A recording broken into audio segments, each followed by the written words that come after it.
So students দেখো, কুমিল্লা বোর্ডের আরেকটা এমসিকিউ, একটি ডিকোডারের আউটপুট 64 পেতে হলে ইনপুট কত দিতে হবে? একটি ডিকোডারের আউটপুট 64 পেতে হলে ইনপুট কত দিতে হবে? Here is the combination of encoder and decoder. Input 2 to the power n যদি হয় এনকোডারের ক্ষেত্রে, তাহলে আউটপুট হবে জাস্ট n। এটা আমরা অন্য কোনো ক্লাসে খুব ভালো করে বুঝবো, আপাতত আমরা ডিকোডার নিয়ে আলোচনা করি। ইনপুট যদি n হয় তাহলে আউটপুট হবে 2 to the power n।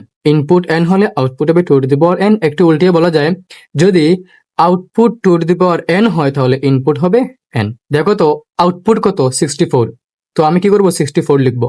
64 কে আমি কি করব? 2 to the power n আকারে সাজাবো, কেননা output 2 to the power n হলে ইনপুট হবে যে n। ওকে, দেখো আমি যদি 64 কে 2 to the power n হিসেবে সাজাই, আমার কাছে আসবে 2 to the power 6, অর্থাৎ 2 into 2 into 2 into 2 into 2 into 2, মোট কটা হলো 1 2 3 4 5 6। সো এটা 2 কে গুণ করলে কি আসবে? আনসার 64 আসবে। তাহলে n কত এখানে? n হচ্ছে 6। সো আমার আনসার কত আসবে এখানে? ক নম্বর 6। Thank you.